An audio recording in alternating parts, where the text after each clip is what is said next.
Oh, hi, hello there, and welcome. This is Let's Talk About Myths, baby, and I am your host, she who loves to read books aloud, for God's only know what reason. I am Liv. And nerds, it is that time of year again, time for me to find creative ways of giving you special anniversary episodes of the podcast without having to research a ton and write 6,000 words of a script, because I went and made the anniversary of the show also my own damned birthday, and I'm 35 this year, and I am taking a little bit of time to myself. And so instead, we are doing a Q&A episode. I love answering your questions. These always result in such incredibly fun episodes, and, you know, it's about time. So ask your questions about myth, gods and goddesses, or, you know, whatever you feel like within reason. Don't be weird. Or share your favorite things about the show for me to read aloud. Tell me your favorite clips. Maybe I'll pull them. Literally tell me anything. You're all the best. Head to mythsbaby.com/questions for that. And make sure you ask before July 13th to get your questions answered on the show. Today is, as you have already well gathered, another reading episode. We are back with more of Ovid's Metamorphoses, because gods, if that isn't the best thing to come out of ancient Rome. Just don't tell the Romanists that I said that.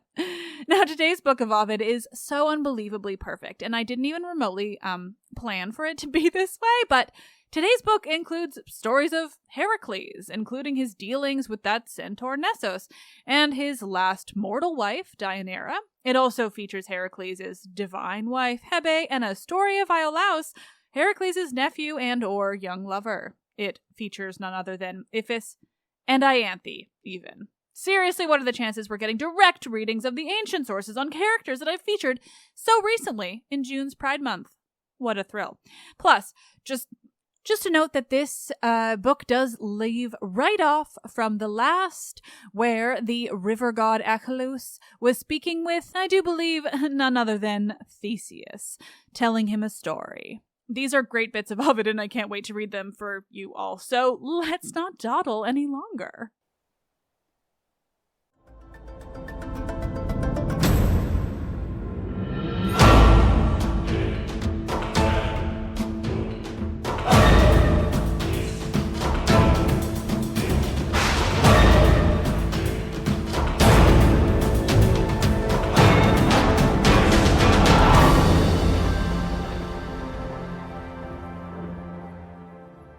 This is Ovid's Metamorphoses, Book 9, translated by Brooks Moore. To him the hero who proclaimed himself a favored son of Neptune answered now, "Declare the reason of your heavy sighs and how your horn was broken." And at once the Caledonian river god replied, binding with reeds his unadorned rough locks, "It is a mournful task you have required, for who can wish to tell his own disgrace?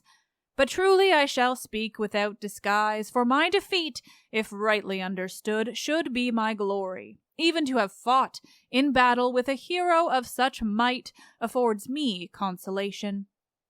Deianira, you may have heard some tales of her, was once the envied hope of many. She was then a lovely virgin. I, among the rest who loved this maiden, entered the fair home of her great father Aeneas, and I said, "Consider all my claims, Partheon's son, for I am come to plead your daughter's cause and mine, so you may make me son-in-law." No sooner was it said than Hercules in such words also claimed the virgin's hand. All others quickly yielded to our claims. He boasted his descent from Jupiter, the glory of his labors and great deeds performed at his unjust stepmother's wish. But as he was not then a god, it seemed disgraceful if my state should yield my right. So I contended with these haughty words. Why should this alien of a foreign land, contending for your daughter, match himself to me? king of the waters in this realm. For as I wind around across your lands, I must be of your people and a part of your great state. Oh, let it not be said, because the jealous Juno had no thought to punish me by labors, my descent is not so regal. This tremendous boast, that you, Alcmene's son, are sprung from Jove, falls at the touch of truth. Or it reveals the shame of a weak mother who so gained your doubtful glory of descent from heaven. Prove your descent from Jupiter is false, or else confess you are the son of shame. But Hercules, unable to control the flame of his great wrath, scowled as I spoke. He briefly answered me, "My hand excels my tongue. Let me now overcome in fight, and I may suffer your offense of words." Full of unvented rage, he rushed on me, but firm I stood, ashamed to yield a foot. I had so largely boasted, no retreat was left, and so I doffed my green robe. Striking guard with clenched hands, doubled at my breasts, I stood my ground. He scooped up in his hands fine yellow dust and tossed it on the air so that the tawny powder sprinkled us. Quick shifting, then he sought to strike my neck, or feint at my quick-moving legs, and turn swift-moving to attack me at all points.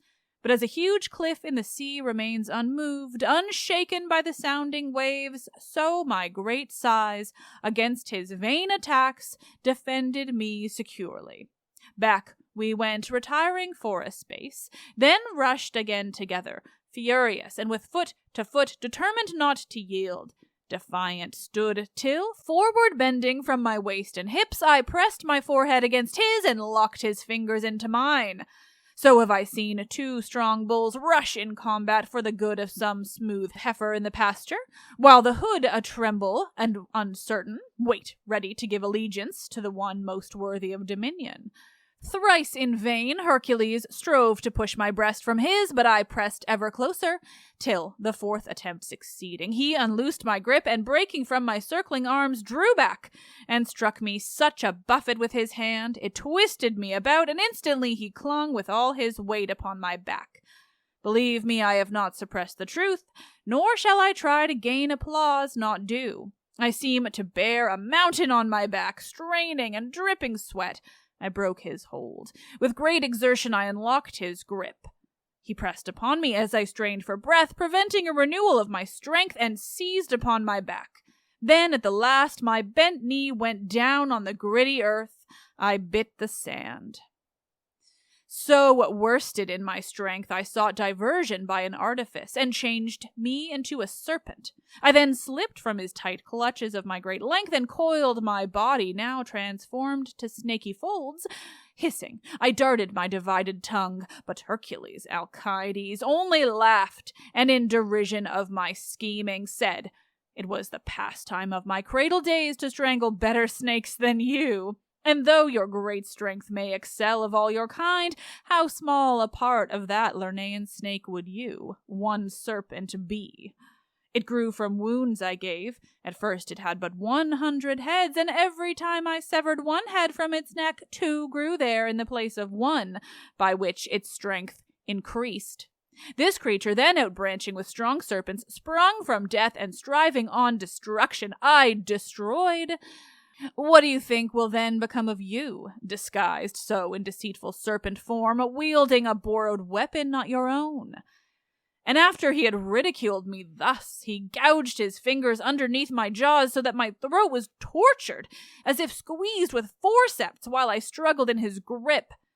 Twice was I vanquished. There remained to me a third form, so again I changed to seem a savage bull, and with my limbs renewed in that form, fought once more.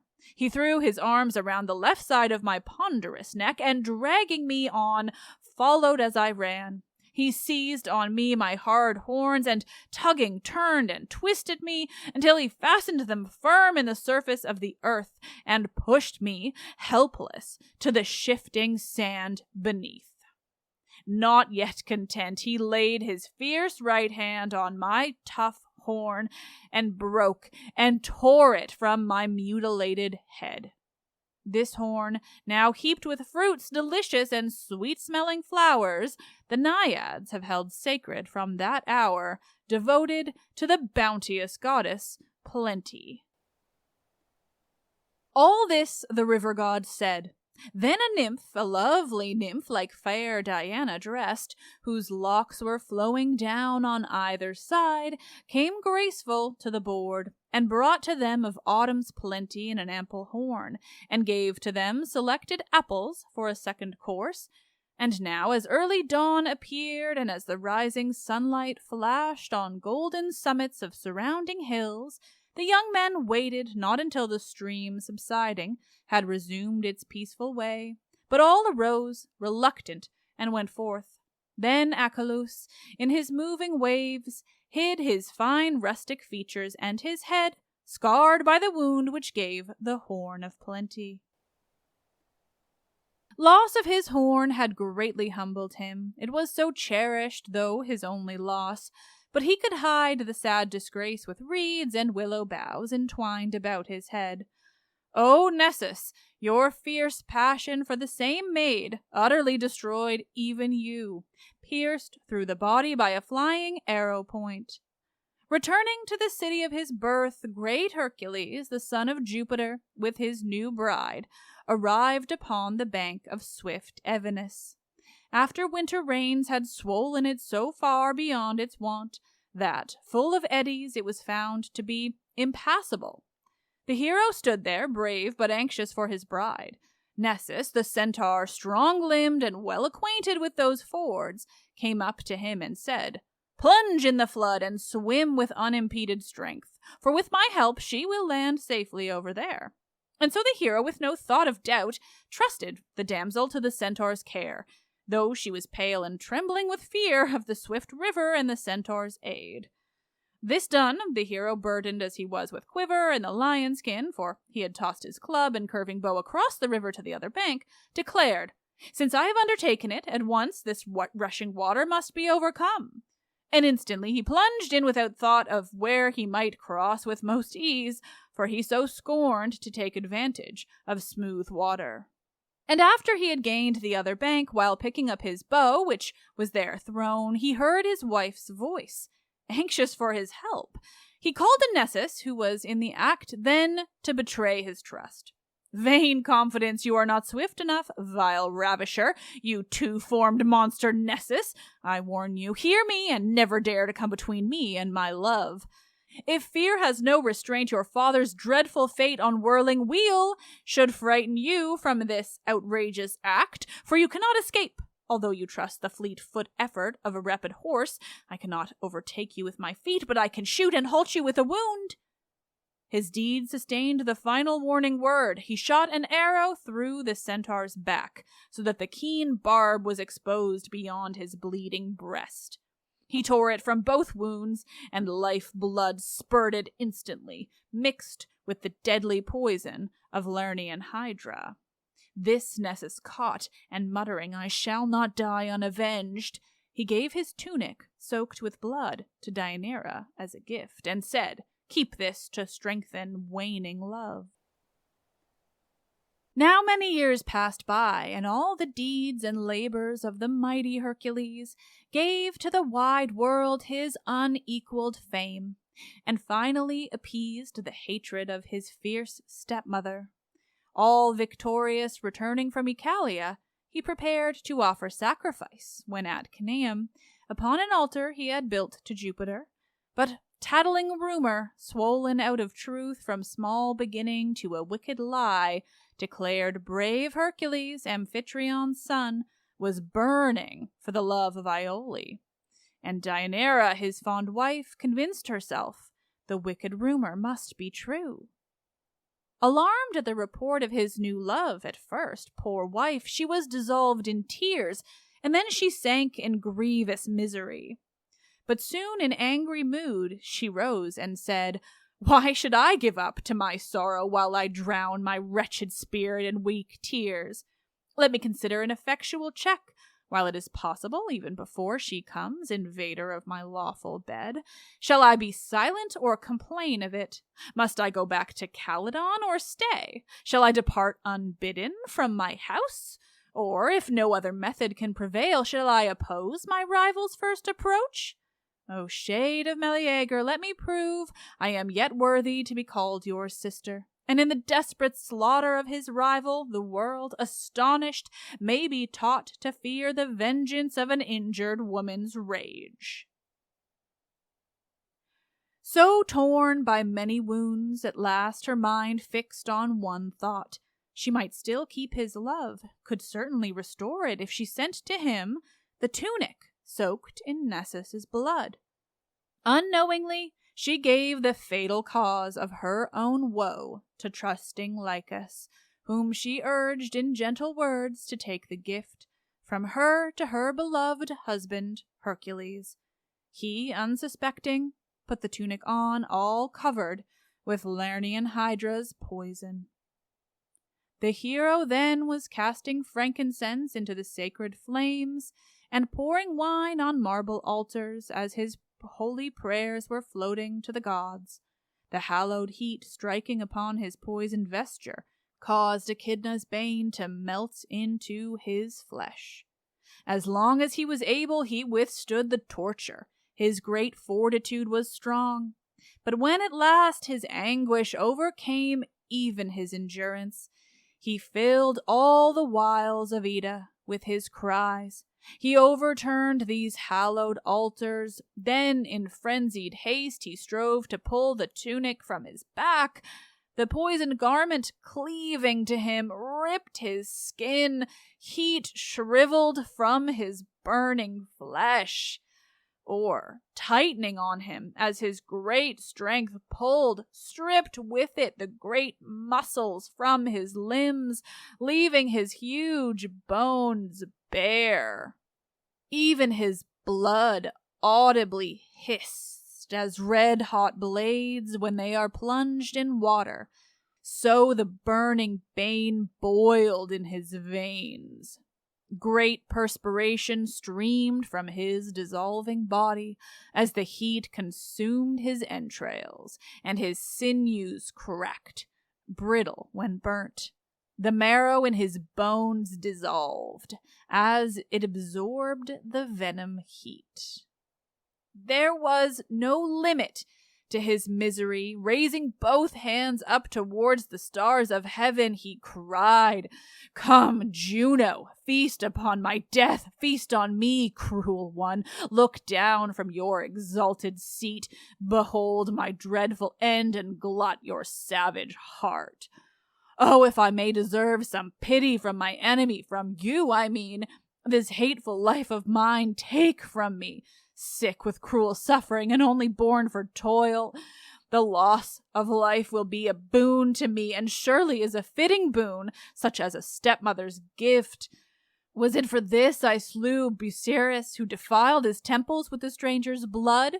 For this I took his mother's strength from fierce Antaeus, that I did not show a fear before the Spanish shepherd's triple form, nor did I fear the monstrous triple form of Cerberus, and it is possible my hands once seized and broke the strong bull's horns? And Elis knows their labor, and the waves of Symphalis, and the Parthenian woods. For this, the prowess of these hands secured the Amazonian girdle, wrought of gold, and in my strong arms gather all in vain the fruit when guarded by the dragon's eyes. The centaurs could not foil me, nor the boar that ravaged in Arcadian's fruitful fields. Was it for this the Hydra could not gain double the strength from strength as it was lost? And when I saw the steeds of Thrace, so fat with human blood, and their vile mangers heaped with mangled bodies, in a righteous rage I slew them to the ground and slaughtered them together with their master. In a cave I crushed the Nemean monster with these arms, and my strong neck upheld the widespread sky. And even the cruel Juno, wife of Jove, is weary of imposing heavy toils. But I am not subdued performing them. A new calamity now crushes me, which not my strength, nor valor, nor the use of weapons can resist. Devouring flames have preyed upon my limbs, and blasting heat now shrivels the burnt tissue of my frame. But still Eurystheus is alive and well, and there are those who yet believe in gods." Just as a wild bull in whose body spears are rankling, while the frightened hunter flies away for safety. So the hero ranged over sky-piercing Ita, his huge groans, his awful shrieks resounding in those cliffs. At times he struggled with the poisoned robe. Goaded to fury, he has raised great trees and scattered the vast mountain rocks around, and stretched his arms towards his ancestral skies. So, in his frenzy, as he wandered there, he chanced upon the trembling Lycus, crouched in the closed covert of a hollow rock. Then in a savage fury he cried out, "Was it you, Lycus, brought this fatal gift? Shall you be called the author of my death?" Lycus, in terror, groveled at his feet and begged for mercy. "Only let me live!" But seizing on him, the crazed hero whirled him thrice and once again about his head and hurled him, shot as by a catapult, into the waves of the Euboean Sea. While he was hanging in the air, his form was hardened. As we know, raindrops may first be frozen by the cold air, and then change to snow, and as it falls through, whirling winds may press, so twisted into the round hailstones. Even so has ancient lore declared that when strong arms hurled Lycus through the mountain air through fear, his blood was curdled in his veins. No moisture left in him, he was transformed into flint rock. Even to this day, a low crag rising from the waters is seen out in the deep Euboean Sea, and holds the certain outline of a human form, so surely traced, the wary sailors fear to tread upon it, thinking it has life, and they have called it Lycus ever since. But oh, illustrious son of Jupiter, how many of the overspreading trees thickly growing on the lofty mountain peak of Ita did you level to the ground and heap into a pyre, and then you bade obedient Philoctetes light a torch beneath it, and then take in recompense your bow with its capacious quiver full of arrows, arms that now again would see the realm of Troy. And as the pyre began to kindle with the greedy flames, you spread the Nemean lion skin upon the top and club for pillow. You lay down to sleep, as placid as if, with abounding cups of generous wine and crowned with garlands, you were safe reclining on a banquet couch. And now on every side the spreading flames were crackling fiercely as they leaped from earth upon the careless limbs of Hercules. He scorned their power. The gods felt fear for Earth's defender, and their sympathy gave pleasure to Saturnian Jove. He knew their thought, and joyfully he said to them, "Your sudden fear is surely my delight. O heavenly gods, my heart is lifted up, and joy prevails upon me in the thought that I am called the father and the king of all this graceful race of gods. I know my own beloved offspring is secure in your declared protection. Your concern may justly evidence his worth, whose deeds great benefits bestowed. Let not vain thoughts alarm you, nor the rising flames of Ita. For Hercules, who conquered everything, shall conquer equally the spreading fires which you now see, and all that part of him, celestial, inherited of me, immortal, cannot feel the power of death. It is not subject to the poison heat, and therefore, since earth life is now lost, him I'll translate, unshackled from all dross, and purified to our celestial shore. I trust that this action seems agreeable to all the deities surrounding me. If any jealous god of heaven should grieve at the divinity of Hercules, he may begrudge the prize, but he will know at least 'twas given him deservedly. And with this thought he must approve the deed. The gods confirmed it, and though Juno seemed to be contented and to acquiesce, her deep vexation was not wholly hid, when Jupiter with his concluding words so plainly hinted at her jealous mind.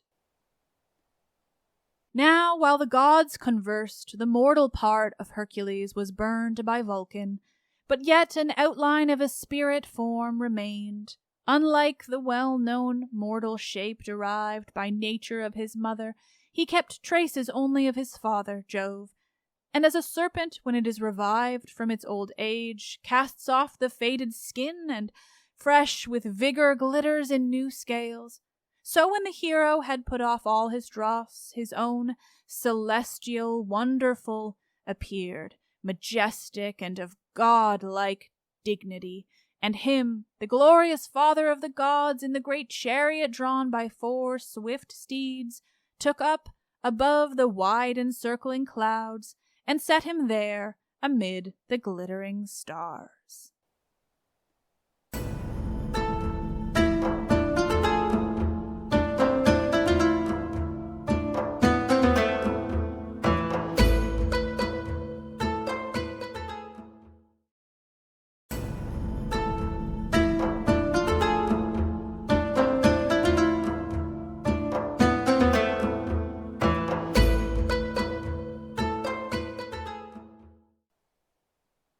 Even Atlas felt the weight of heaven increase, but King Eurystheus, still implacable, vented his baffled hatred on the sons of the great hero. Then the Argive mother, Alcmene, spent and anxious with long cares, the burden of her old age and fears, could pass the weary hours with Iole in garrulous narrations of his worth, his mighty labors, and her own sad days. Iole, by command of Hercules, had been betrothed to Hylas, and by him was burdened with a noble child. And so to Iole, Alcmene told this story of the birth of Hercules. Ah, may the gods be merciful to you and give you swift deliverance in that hour when, needful of all help, you must call out for Eilithyia, the known goddess of all frightened mothers in their labor, she whom Juno's hatred overcame and made so dreadful against me.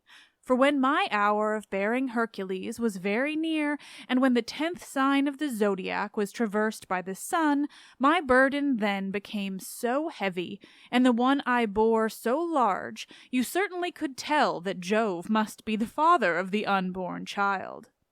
At last, no longer able to endure, me, a cold sweat seizes on me now, only to think of it renews my pains. 7 days in agony, as many nights exhausted in my dreadful misery, I stretched my arms to heaven and invoked Lucina and 3 Nyxian deities, the guardians of birth. Lucina came, but before then she had been pledged to give my life to cruel Juno. While Lucina sat on the altar near the door and listened, with her right knee crossed over her left knee, with fingers interlocked, she stopped the birth. And in low, muttered tones she chanted charms which there prevented my deliverance. I fiercely struggled, and, insane with pain, shrieked vain revilings against Jupiter. I longed for death, and my delirious words then should have moved the most unfeeling rocks. The Theban matrons, eager to help me, stood near me while they asked the aid of heaven.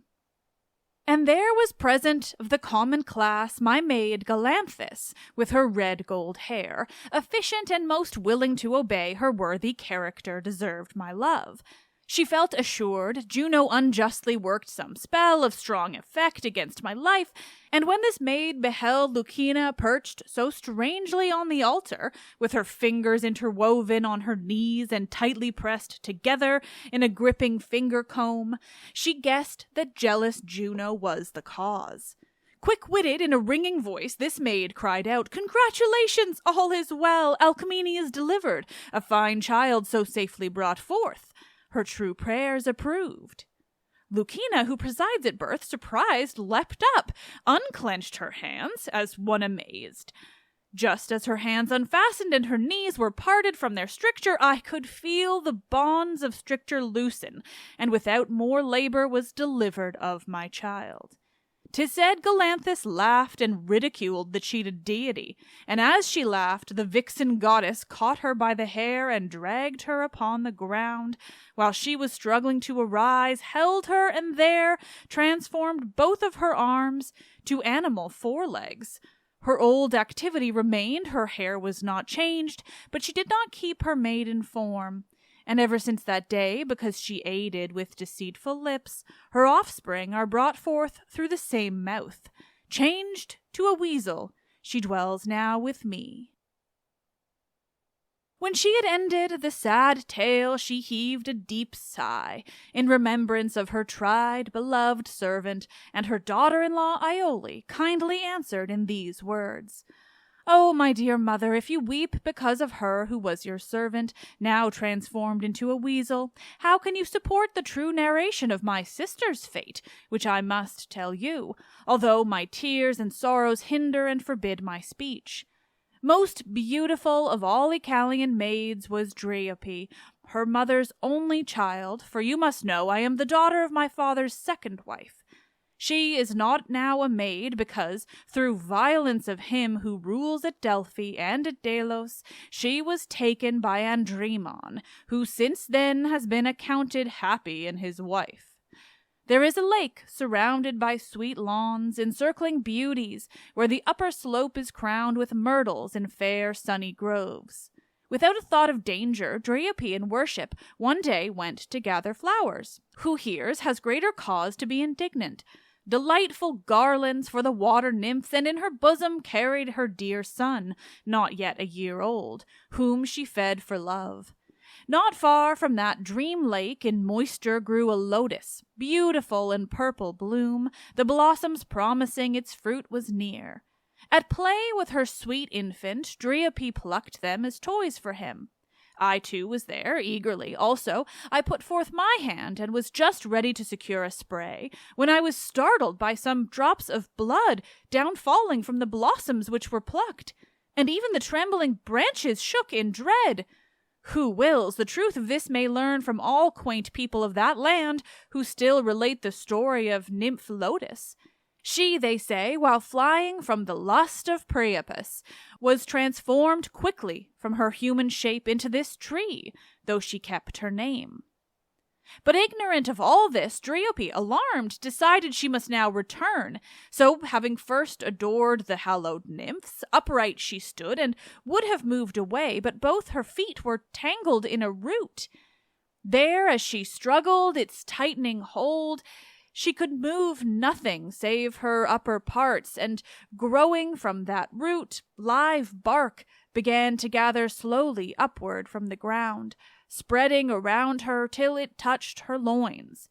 In terror, when she saw the clinging growth, she would have torn her hair out by the roots, but when she clutched at it, her hands were filled with lotus leaves grown up from her changed head.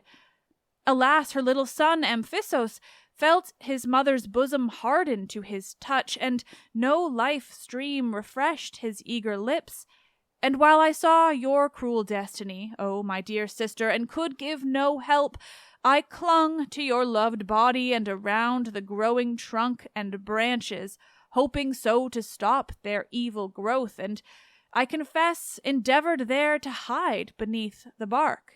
And Andremon and her father then appeared to me while they were sadly seeking for Driope. So there I had to show the lotus as it covered her, and they gave kisses to the warm wood, and prostrate fell upon the ground, and clung to growing roots of their new darling tree, transformed from her. Dear sister, there was nothing of yourself remaining but your face, and I could see your tears drop slowly on the trembling leaves which had so marvelously grown on you. And while your lips remained uncovered, all the air surrounding echoed your complaint. If oaths of wretched women can have force, I swear I have not merited this fate, though innocent, to suffer punishment, and if one word of my complaint is false, I may pray I may soon wither, and my leaves fall from me as in blight, and let the axe devote me, wretched, to the flames. But take this infant from my branches to a nurse, and let him often play beneath this tree. His mother always. Let him drink his milk beneath my shade. When he has learned to talk, let him salute me, and in sorrow say, In this tree trunk my mother is concealed.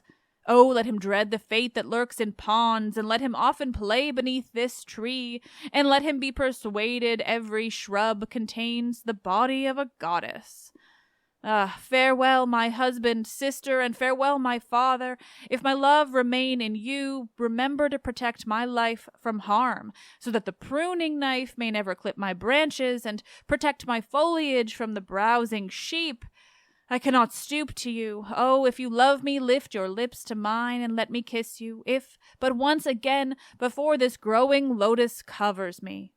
Lift up my darling infant to my lips. How can I hope to say much more to you? The new bark now is creeping up my neck and creeping downward from my covered brow.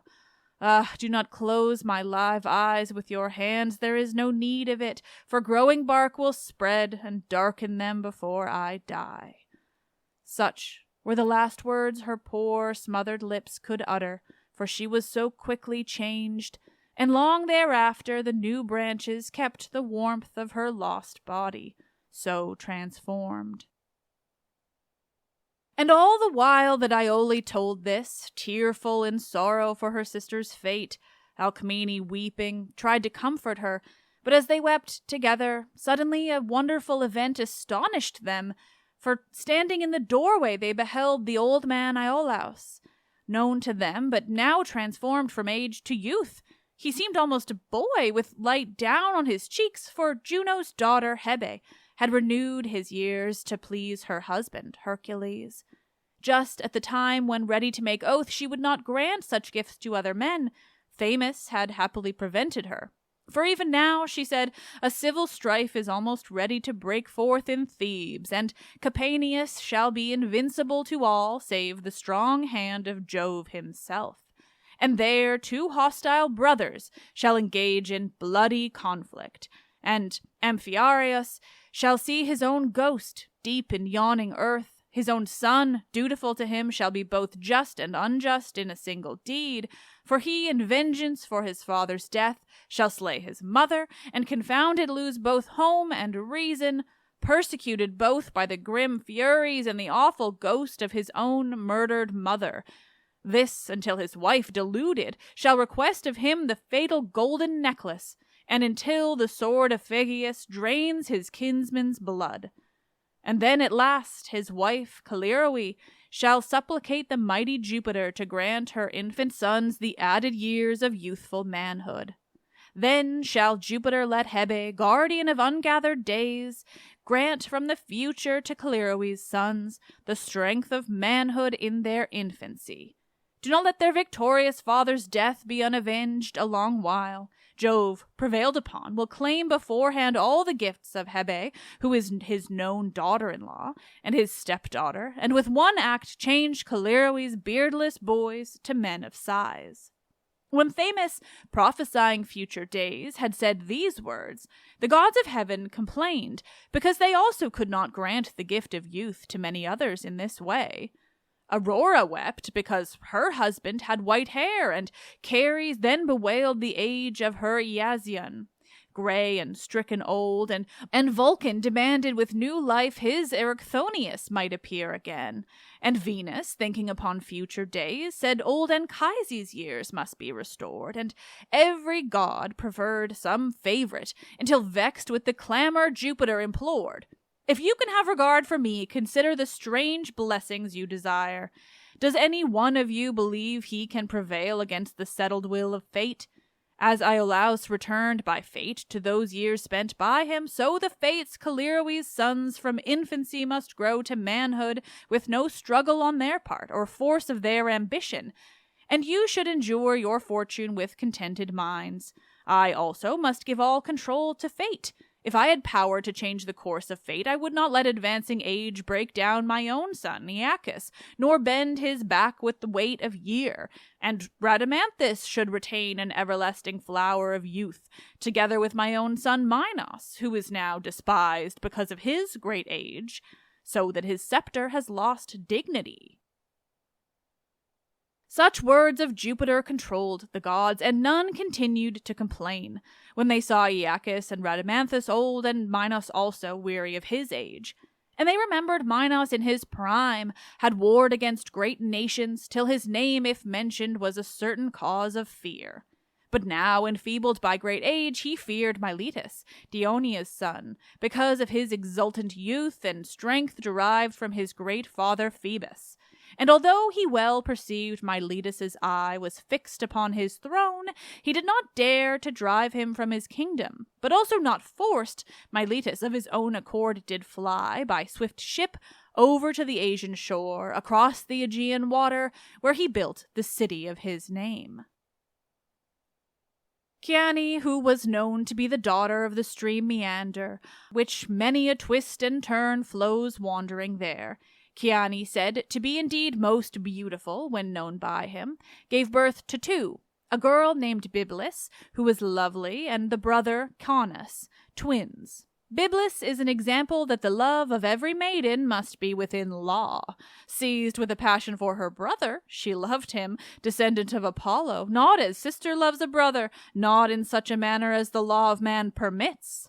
At first, she thought it surely was not wrong to kiss him passionately, while her arms were thrown around her brother's neck, and so deceived herself, and as the habit grew, her sister-love degenerated, till richly attired she came to see her brother, with all endeavors to attract his eye, and, anxious to be seen most beautiful, she envied every woman who appeared of rival beauty. But she did not know or understand the flame hot in her heart, though she was agitated when she saw the object of her swiftly growing love. Now she began to call him lord, and now she hated to say brother, and she said, "Do call me Byblis, never call me sister." And yet while feeling love so, when awake she does not dwell upon impure desire, but when dissolved in the soft arms of sleep, she sees the very object of her love, and, blushing, dreams she is embraced by him, till slumber has departed.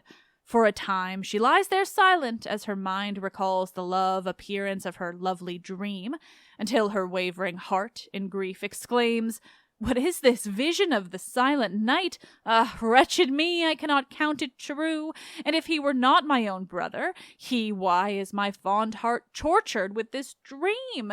He is so handsome even to envious eyes, it is not strange he has filled my fond heart, so surely would be worthy of my love. But it is my misfortune, I am his own sister. Let me therefore strive, awake, to stand with honor, but let sleep return the same dream often to me. There can be no fear of any witness to a shade which phantoms my delight. O Cupid, swift of love wing with your mother, and O my beloved Venus, wonderful the joys of my experience in the transport. All as if reality sustaining lifted me up to the Elysian pleasure, while in truth I lay dissolving to my very marrow. The pleasure was so brief, and night headlong sped from me, envious of my coming joys. If you could change my name and join to you, how good a daughter I would prove to your dear father, and how good a son would you be to my father. If the gods agreed, then everything would be possessed by us in common. But this must exclude ancestors, for I should pray, compared with mine, yours might be quite superior.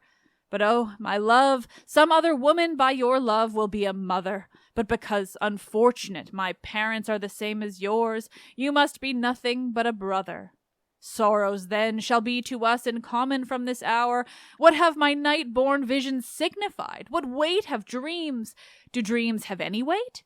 The gods forbid. The gods have sisters. Truth declares even Saturn married Ops, his own blood kin, Oceanus his Tethys, Jove, Olympian his Juno.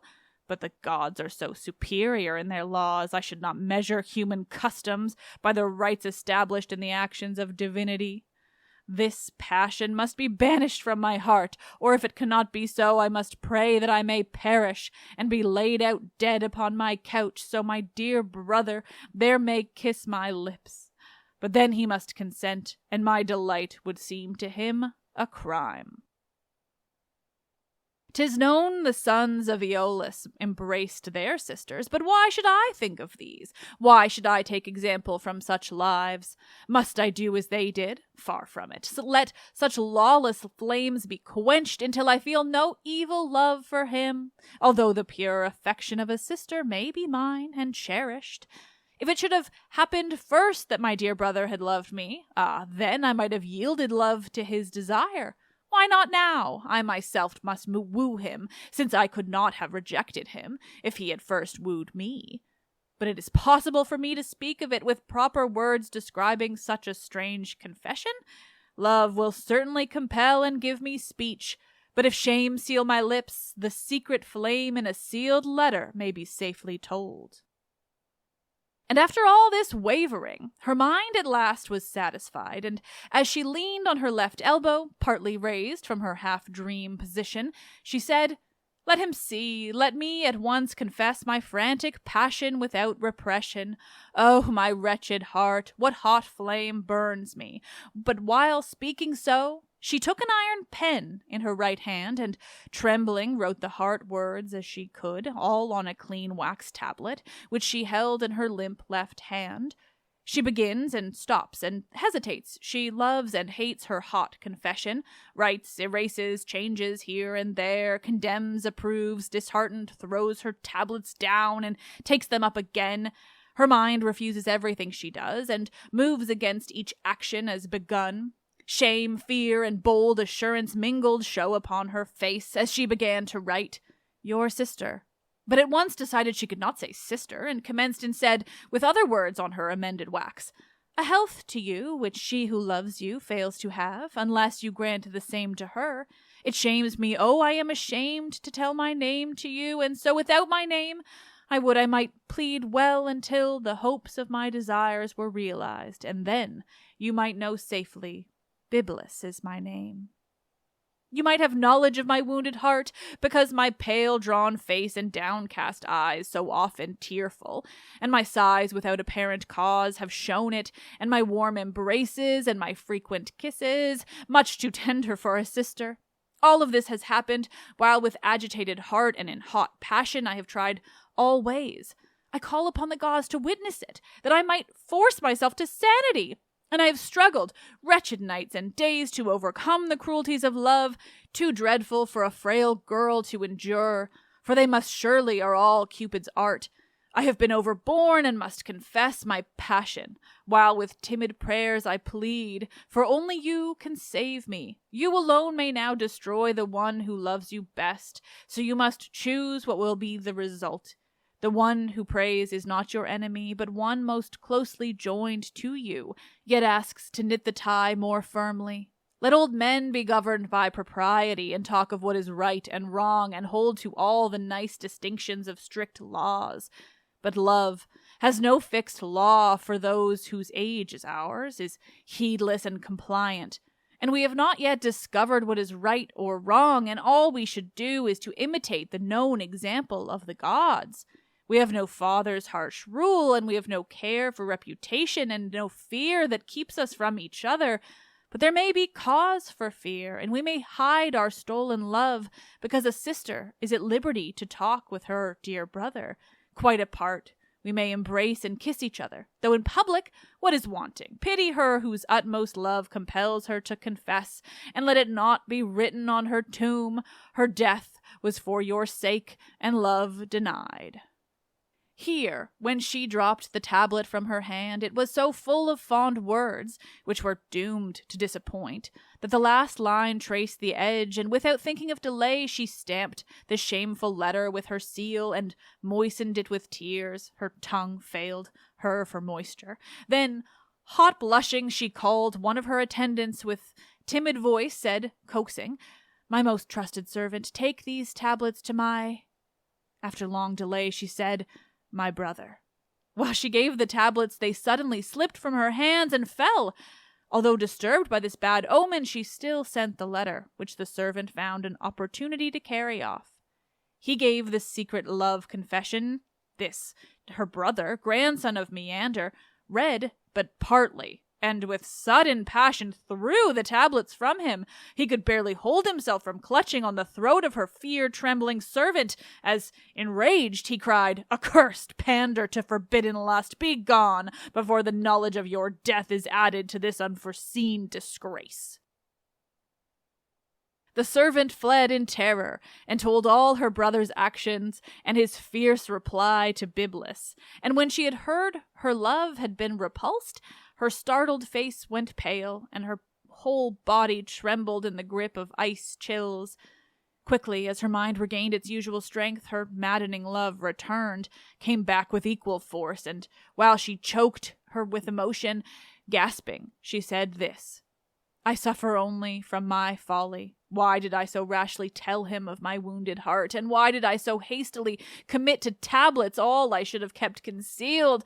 I should have edged my way by feeling first, obscurely hinting till I knew his mind and disposition towards me, and so that my first voyage might get favorable wind, I should have tested with a close-reefed sail, and, knowing what the wind was, safely fared. But now, with sails full spread, I have been tossed by unexpected winds, and so my ship is on the rocks, and, overwhelmed with all the power of ocean, I have not the strength to turn back and recover what is lost.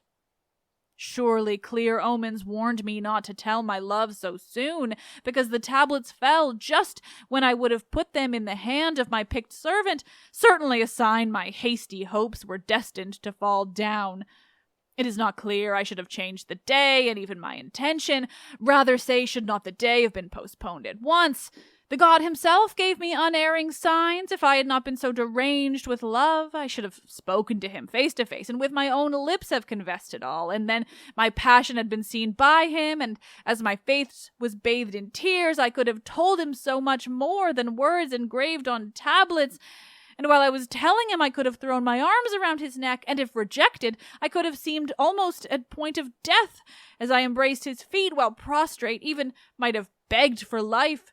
I could have tried so many plans, and they together would have won his stubborn heart. Perhaps my stupid servant in mistake did not approach him at a proper time, and even sought an hour his mind was full of other things. All this has harmed my case. There is no other reason. He was not born of a tigress, and his heart is not of flint or solid iron or of adamant, and no she-lion suckled him. He shall be won to my affection, and I must attempt again, nor ever cease so long as I have breath. If it were not too late already to undo what has been done, 'twere wiser were not begun at all. But since I have begun, it now is best to end it with success.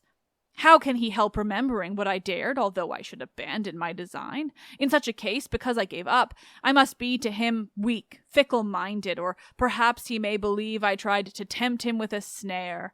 But come what may, he will not think of me as overcome by some god who inflames and rules the heart. He surely will believe I was so actuated by my lust. If I do nothing more, my innocence is gone forever. I've written him and wooed him also in a way so rash and unmistakable that if I should do nothing more than this, I should be held completely guilty in my brother's sight. But I have hope and nothing worse to fear. Then back and forth she argues, and so great is her uncertainty, she blames herself for what she did and is determined just as surely to succeed. She tries all arts, but is repeatedly repulsed by him, until, unable to control her ways, her brother in despair fled from the shame of her designs, and in another land he founded a new city. Then, they say, the wretched daughter of Miletus lost control of reason. She wrenched from her breast her garments, and quite frantic beat her arms, and publicly proclaims unhallowed love. Grown desperate, she left her hated home, her native land, and followed the love steps of her departed brother. Just as those crazed by your Thyrsis, son of Semele, the bacchanals of Ismarius aroused, howl at your orgies, so her shrieks were heard by the shocked women of Bubassos, where the frenzied Byblis howled across the fields, and so through Caria and through Lycia, over the mountains Cragus, and beyond the town Limera, and the flowing stream called Xanthus, and the ridge where dwelt the Chimera, serpent-tailed and monstrous beast, fire-breathing from its lion head and neck. She hurried through the forest of that ridge, and there at last, worn out with your pursuit, O Byblis, you fell prostrate, with your hair spread over the hard ground, and your wan face buried in fallen leaves. Although the young, still tender-hearted nymphs of Leleges advised her fondly how to cure her love and offered comfort to her heedless heart and even lifted her in their soft arms, without an answer, Byblis fell from them and clutched at the green herbs with her fingers, while her tears continued to fall on the grass. They say the weeping naiads gave to her a vein of tears which always flows there from her sorrows. Nothing better could be done. Immediately as drops of pitch drip forth from the gashed pine, or sticky bitumen distills out from the rich and heavy earth, or as the frozen water at the approach of a soft-breathing wind melts in the sun, so Byblis, sad descendant of the sun, dissolving in her own tears, was there changed into a fountain, which to this late day in all those valleys has no name but hers, and issues underneath a dark oak tree.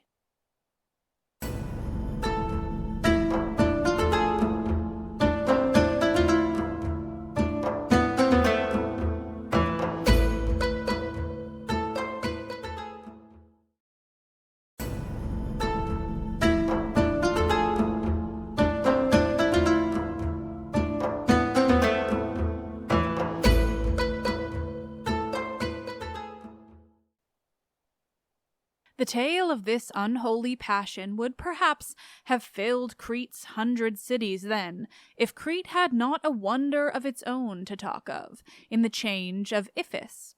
Once there lived at Phaestus, not far from the town of Knossos, a man, Lygdus, not well known, in fact obscure, of humble parentage, whose income was no greater than his birth, but he was held trustworthy, and his life had been quite blameless. When the time drew near his wife should give birth to a child, he warned her and instructed her with words we quote, "There are 2 things which I would ask of heaven, that you may be delivered with small pain, and that your child may surely be a boy. Girls are such trouble, fair strength is denied to them. Therefore may heaven refuse the thought, if we chance should cause your child to be a girl. Gods pardon me for having said the word. We must agree to have her put to death." And all the time he spoke such dreaded words, their faces were completely bathed in tears, not only hers, but also his, while he forced on her that unnatural command. Telethusa ceaselessly implored her husband to give way to fortune's cast, but Lygdus held his resolution fixed. And now the expected time of birth was near, when in the middle of the night she seemed to see the goddess Isis standing by her bed in company of serious spirit forms. Isis had crescent horns upon her forehead and a bright garland made of golden grain encircled by her fair brow. It was a crown of regal beauty, and beside her stood the dog Anubis and Bubastis. There the sacred dappled Apis, and the god of silence with pressed finger on his lips. The sacred rattles were there, and Osiris, known the constant object of his worshippers' desire. And there the Egyptian serpent, whose quick sting gives long-enduring sleep. She seemed to see them all, and even to hear the goddess say to her, "O Telethusa, one of my remembered worshippers, forget your grief, your husband's orders need not be obeyed. And when Lucina has delivered you, save and bring up your child, if either a boy or a girl.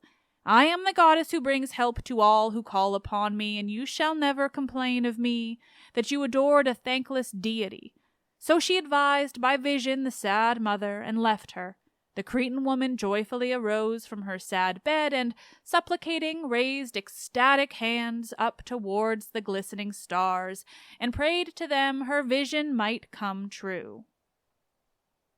Soon, when her pains gave birth, the mother knew her infant was a girl. The father had no knowledge of it, as he was not there. Intending to deceive, the mother said, "Feed the dear boy." All things had favored her deceit. No one except the trusted nurse knew of it, and the father paid his vows and named the child after his grandfather, whose name was honored Iphis. Hearing it so called, the mother could not but rejoice, because her child was given a name of common gender, and she could use it with no more deceit. She took good care to dress it as a boy, and either as a boy or girl its face must always be accounted lovable. And so she grew. 10 years and 3 had gone, and then your father found a bride for you, O Iphis, promised you should take to wife the golden-haired Ianthe, praised by all the women of Phaestus for the dower of her unequaled beauty, and well known the daughter of a Cretan named Telestes. Of equal age and equal loveliness, they had received from the same teachers all instruction in their childish rudiments. So unsuspected love had filled their hearts with equal longing, but how different!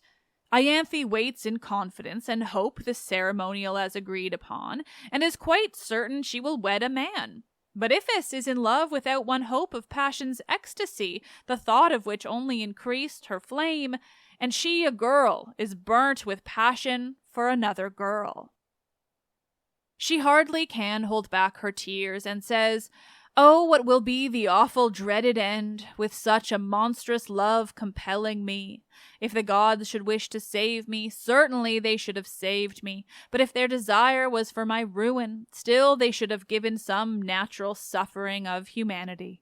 The passion for a cow does not inflame a cow. No mare has ever sought another mare. The ram inflames the ewe, and every doe follows a chosen stag. So also birds are mated, and in the animal world no female ever feels passion for another female. Why is it in me? Monstrosities are natural to Crete. The daughter of the sun there loved a bull. It was a female's mad love for the male, but my desire is far more mad than hers, in strict regard of truth, for she had hope of love's fulfillment. She secured the bull by changing herself to a heifer's form, and in that subtlety it was the male deceived at last. Though all the subtleties of all the world should be collected here, if Daedalus himself should fly back here upon his waxen wings, what could he do? What skillful art of his could change my sex, a girl into a boy, or could he change Ianthe? What a useless thought! Be bold, take courage, Iphis, and be strong of soul. This hopeless passion stultifies your heart, so shake it off and hold your memory down to the clear fact of your birth, unless your will provides deception for yourself. Do only what is lawful and confined strictly, your love within a woman's right. Hope of fulfillment can beget true love, and hope keeps it alive.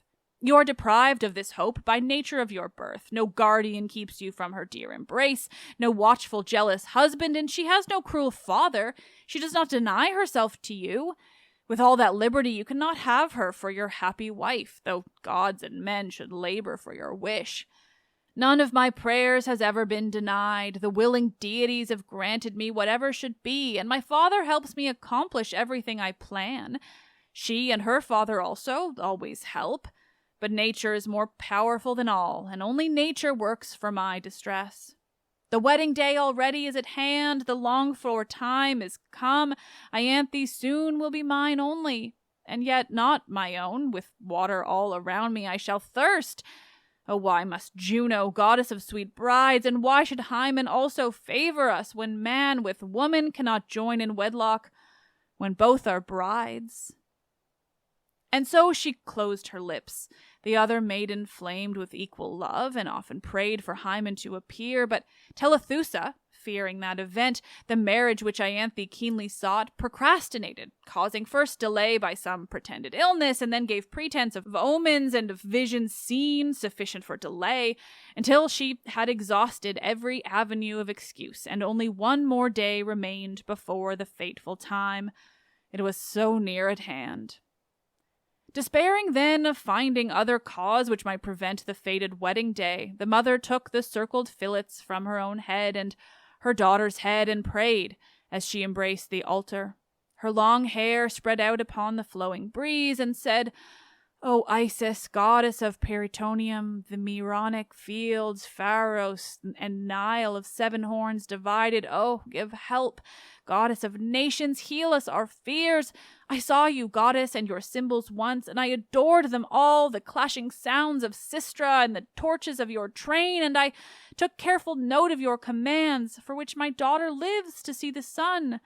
And also I have so escaped from harm, and all this is of your counsel and your gift. Oh, pity both of us, and give us aid." Tears emphasized her prayer. The goddess seemed to move. In truth, it was the altar moved. The firm doors of the temple even shook, and her horns crescent flashed with gleams of light, and her loud sistrum rattled noisily. Although not quite free of all fear, yet pleased by that good omen, gladly the mother left the temple with her daughter Iphis, who beside her walked, but with a lengthened stride. Her face seemed of a darker hue, her strength seemed greater, and her features were more stern. Her hair, once long, was unadorned and short. There is more vigor in her than she showed in her girl ways. For in the name of truth, Iphis, who was a girl, is now a man. Make offerings at the temple and rejoice without a fear. They offered at the shrines and add a votive tablet on which this inscription is engraved. These gifts are paid by Iphis as a man, which as a maid he vowed to give. The morrow's dawn revealed the wide world. On the day agreed, Venus, Juno, and Hymen all have met our happy lovers at the marriage fires, and Iphis, a new man, gained his Ianthe.